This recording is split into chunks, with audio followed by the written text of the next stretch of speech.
કોષ્ટકનો દાખલો છે. હવે જો આ રકમ મેં લખી નાખી દેખાય બધાને. હવે જો આની અંદર તમારે A, B અને C ની કિંમતો માટે તમારે ચકાસવાનું છે. શું ચકાસવાનું છે? તો કે A ભાગ્યા કૌંસમાં B વત્તા C આને શું કહેવાય? Not equal to. શું કહેવાય? નોટ ઇક્વલ ટુ એટલે ઇંગ્લિશમાં નોટ ઇક્વલ ટુ કહેવાય અને ગુજરાતીમાં કહેવાય બરાબર નથી. બરાબર નથી A ભાગ્યા B વત્તા કૌંસમાં A ભાગ્યા C ને ચકાસવાનું છે. એટલે કહેવાનો મતલબ કે જે આ ડાબા છે આ આટલા ભાગને શું કહેવાય છે? ડાબા. આટલા ભાગને શું કહેવાય છે? જબા. બરોબર છે? કારણ કે બરાબરની આ ડાબી બાજુ થાય અને બરાબરની આ જમણી બાજુ થાય. તમારે એવું ચકાસવાનું છે કે ડાબા બરાબર જબા નથી. આનો મતલબ બરાબર નથી. જો તમને આમ આપ્યું હોય તો બરાબર છે પણ માથે લીટો કરી નાખે તો બરાબર નથી. સમજાઈ ગયું? તમારે એવું ચકાસવાનું છે કે બરાબર નથી. હવે જો ખાસ બીજી વાત કે તમને એવો પ્રશ્ન થવો જોઈએ કે સાહેબ આપણે આમાં A, B અને C એની કિંમતો માટે આપણે કીધું છે તો A અને B અને C ની કિંમતો ક્યાં? એના ઉપરથી તમે ચકાસી શકો ને કે ભાઈ A બરાબર એટલા, B બરાબર એટલા, C બરાબર એટલા. તો ઈ તમને A બરાબર B બરાબર જો ટેક્સ્ટ બુક ની અંદર રકમ આપેલી છે તમે આમ આઈ કરીને એકડો કરી તમને જેમાં કીધેલું છે કે A બરાબર એટલા લ્યો અને B બરાબર એટલા લ્યો. જો A બરાબર તમારે 12 લેવાના છે. આપ્યા છે. B બરાબર તમારે -4 લેવાના. કેટલા? -4 અને C બરાબર 2. જો કહેવાનો મતલબ મારો એ છે કે અમુક ગામમાં તમે જાઓ ને તો આપણે કહેવત છે 12 ગાવે બોલી બદલે તરોવર બદલે શાખા, બુઢાપામાં કેસ બદલે લખણનો બદલે લાખા. અમુક તમે જાઓ તો ભાષા બદલાય. ઘણા 4 હોય તેને શું વાંચતા હોય? શિયાળ. તો આ તમે આવી રીતે કાઉન્સ કરી દો. રેડી? માઈનસ આવીને કાઉન્સ કરવાનું હોય. તો હવે A, B અને C તમને ત્રણેયની કિંમત અહીં આપી દીધી. તમારે માત્ર શું કરવાનું છોકરાઓ? બરાબર નથી એવું ચકાસવાનું છે કે આ તમને એમ કે આનો તમે એની જગ્યાએ 12 મૂકીની A, B અને C ની ત્રણેયની કિંમત મૂકી અને જે આપણે પ્રક્રિયાઓ કરવાની કીધી પ્રક્રિયા આપણે કરી અને બરાબર નથી એવું તમારે બરાબર છે કે નહીં એ ટૂંકમાં આપણે ચકાસવાની વાત છે. તો હવે જો હું દાખલાની શરૂઆત કરું છું તો લખવાનું આપણે જાણીએ છીએ કે આમ દાખલાની શરૂઆત કરવાની આપણે જાણીએ છીએ શું છે તો કે ભાઈ A, B અને C ની કિંમત ડાબા બરાબર આપણે આમાં ડાબી સાઈડ મૂકતા અથવા તો એવું ન લખવું હોય તો ડાયરેક્ટ તમે લખી શકો. જો A, B અને C ની કિંમત તો એક કરતા વધારે હોય તો શું લખી શકાય? કિંમતો ડાબામાં મૂકતા એટલે કે ડાબી બાજુમાં મૂકતા.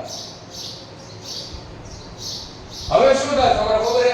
આ ડાબી બાજુ તો મૂકી દો પછી તમારે પાછી જમણી બાજુમાં મૂકી પછી તમને છેલ્લે ખબર પડશે જો બંનેની કિંમત તમારી સરખી આવશે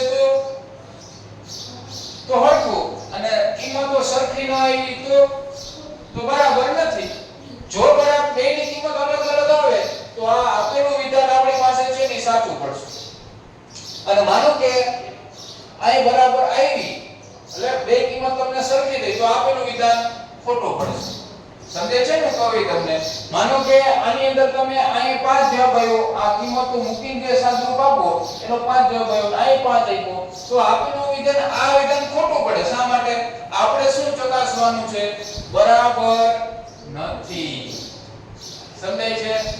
હવે જો એ શું થાય છે આમાં આપણને ખબર નથી. ચાલો કિંમતો મૂકીએ તો ડાબા બરાબર આપણે ડાબી બાજુની વાત કરી એટલે કે આ A ભાગ્યા B વત્તા C કૌંસમાં છે તો A એટલે તો કે માનો કે 12. જો આવું આપણે શીખી ગયા છે આ ક્લાસ વાથી મેં તમને શીખવાડ્યું. પછી કૌંસમાં B ની કિંમત લેવાની. B એટલે -4 જો અને વત્તા C એટલે 2. ઘણાને તો અહીંયા સોટેલી ફીતો થઈ જાય સાહેબ હવે કેમ કરો તો તમારે 12 ના 12 એમને જ રાખવાના છે. રેડી? હવે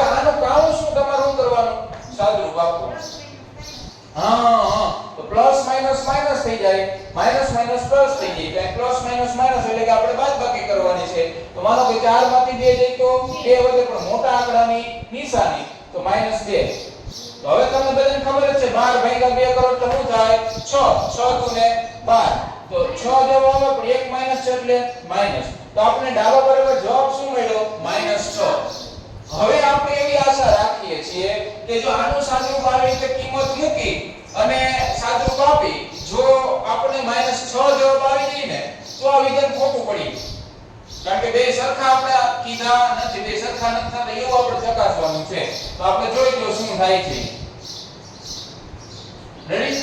તો જો પાછું લખવાનું અહીં તો આવા મરી મસાલા તમે તમારી રીતે મૂકી શકો.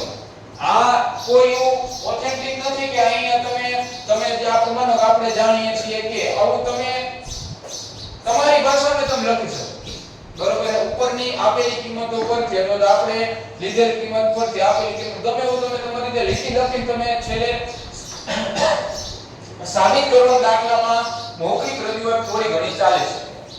બરોબર છે? કારણ કે આપણે ચકાસવાનું કીધું છે. આની કોઈ પર્ટીક્યુલર થિયરી હોતી નથી. આ જ રીતે કરું તમે ગમે તે રીતે આને સાબિત કરી શકો છો, પણ આપણે વ્યવસ્થિત એટલા માટે લખીએ છીએ કે પછી માનો કે ગમે ત્યારે એક્ઝામ સમય તમે વાંચતા હો તો તમને તાત્કાલિક આમ જોવો તો ખ્યાલ આવી જાય. બરોબર, આ ABC છે, આપણે જાણીએ છીએ આમાં કિંમતો મૂકી. બાકી તમે આવું ન લખો, ડાયરેક્ટ તમે કદાચ સાબિત કરો તો તમારો ખોટો પડે નહીં. તમારે અંતે એટલું ચકાસવાનું છે કે આ બરાબર છે કે નથી. બસ વાત પતી ગઈ. ચાલો અહીં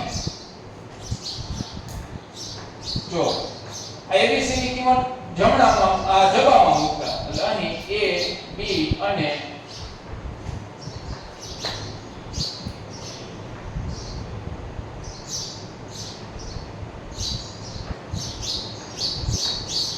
જબામાં મૂકતા. જો મૂકી તો શું થાય તો જોઈ લઈએ. જબા બરાબર આપણે આપેલા સૂત્ર લખી નાખવાનું. તો કે A ભાગ્યા B પછી પ્લસ ની નિશાની ઘણી F લાગતો હોય છે. જો F નથી, આ શું છે? પ્લસ. ચાલો હવે A ભાગ્યા C. ચાલો તો A ભાગ્યા B એટલે A ની કિંમત શું છે? તો કે 12 આપ્યો. જો B કેટલું છે? -4. તો -4 આવે. રેડી? પછી વધતા A કેટલો છે? 12.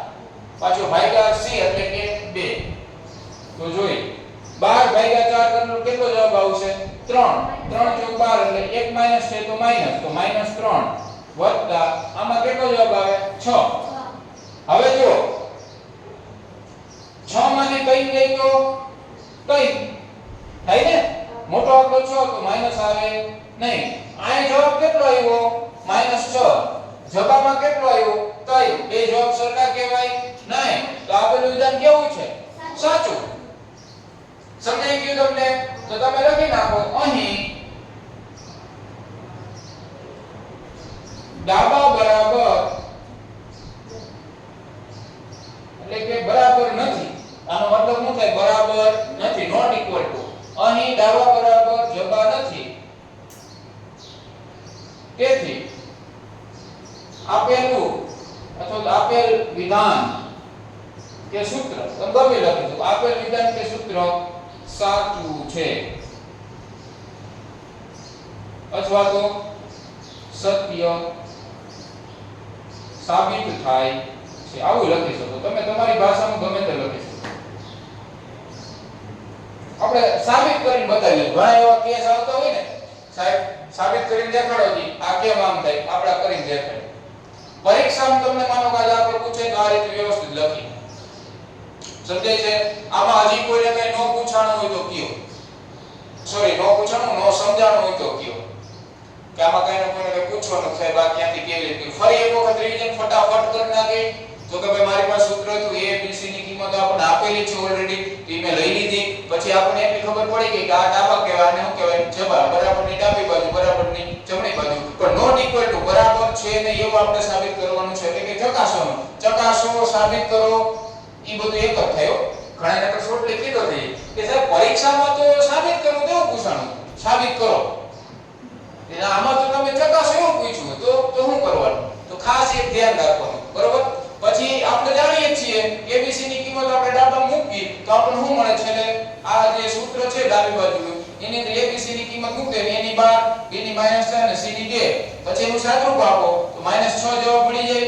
અને એવી જ રીતે જવાબમાં કરવાનું. છેવટે આપણે બેનો જવાબ ચકાસી લેવાનો કે દાવા બરાબર શું છે અને જવાબ બરાબર શું છે. એ જવાબ મળી જાય તો આપણને ખબર પડી જાય કે ભાઈ બેનો જવાબ અલગ અલગ છે. તે વાત સાચી, આપણે અહીંયા અલગ અલગ જ કીધું, બરાબર નથી એવું કીધું તો બે જવાબ સરખા નથી. એટલે આપેલું વિધાન કેવું છે? સાચું છે, સત્ય છે, બરોબર? સત્ય સાબિત થાય છે. ગમે તે લખી શકો. રેડી? ચાલો એક વખત લખી નાખો.